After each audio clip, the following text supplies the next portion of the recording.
Hey everybody, it's Amy from CraftyMcFangirl.com. Thanks for joining me for a League of Legends inspired craft. Today I'm going to show you how to do a needle felted Poro. You can find links for all the materials you will need for this project in the description below the video, both on YouTube and at CraftyMcFangirl.com. You will need a sponge ball, ivory felting wool, pink felting wool, and brown felting wool. A needle tool, this pin tool is my favorite. A felting foam mat, tools, and finger protectors. I recommend this needle felting starter kit. Scissors, and 2 black doll eyes. I like to start with a foam sponge ball, but this is optional. You can start with ivory felting wool and create a ball entirely out of wool if you prefer. I like the sponge ball because it saves you a lot of wool and it starts you out with the general shape you want to end up with. Wrap the ball with ivory felting wool and begin punching with your needle tool to secure it to the form. The felting needles have small barbs along their length so that the wool becomes felted as you repeatedly stab at your project. The more times you stab it, the more felted the wool becomes. You will feel the fibers begin to tighten up. Keep moving your project, adding more felt and rotating it as you go so that it's evenly felted. This part will take some time and patience. Once you have your ivory ball finished, choose one side and use your felting needle to create a flat spot so that your Poro won't roll around. This will become the bottom of the Poro where you will eventually attach the feet. Next, it's time to work on a foam felting pad with the pink felting wool. Take a small amount of pink wool and make a semicircle shape on the foam mat. Use your needle tool and your fingers to felt the pink wool into a flat tongue piece. Once you have the general shape felted, pull the piece off the foam mat and flip it over. Continue to felt the second side. Tuck in the stray edges, but leave just a little bit of stray wool to work with hanging off the back of the tongue. Next, it's time to attach the tongue to the Poro. Use scissors to cut a slit in the ivory ball where you want the tongue to stick out.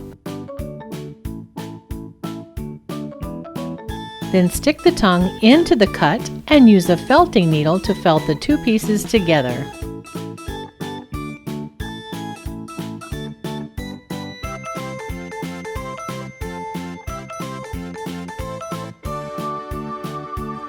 Once the tongue is firmly attached, it's time to work with the brown felting wool to make horns and feet for your Poro.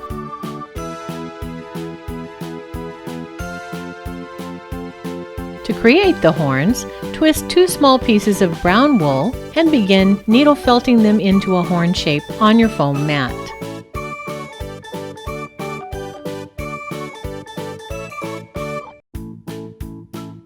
Decide where you want to position the horn and clip off any extra length.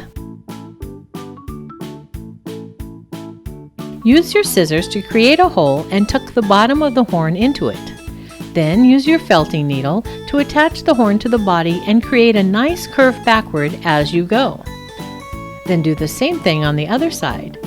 Do your best to make the horns look as even as possible, but they don't have to be exactly the same.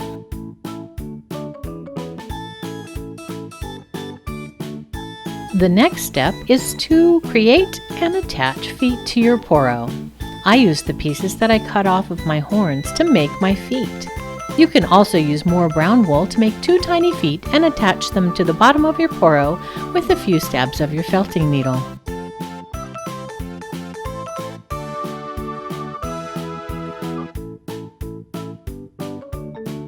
The next step is to add the eyes. If you don't have plastic doll eyes, you can use a little bit of black felting wool instead. Use the awl tool or the tip of your scissors to make a hole for the doll eyes, then screw them into the body.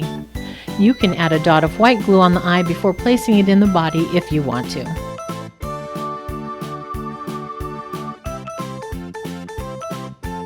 After the eyes are placed, it's time to work on the Poro mustache. You will need 2 more strands of ivory wool.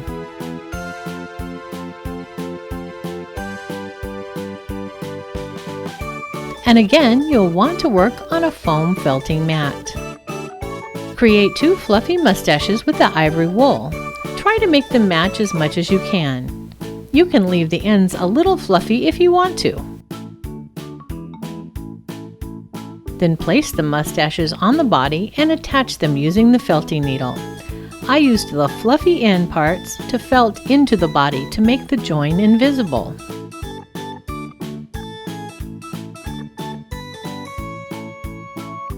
This tiny little Poro was so fun to make. You can make a whole bunch of them and make a big Poro pile. Just make sure you have enough biscuits to feed them all.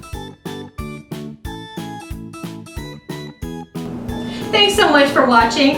If you have any other ideas for League of Legends crafts that you'd like to see, just leave me a message in the comments below. And if you enjoyed this video, please subscribe.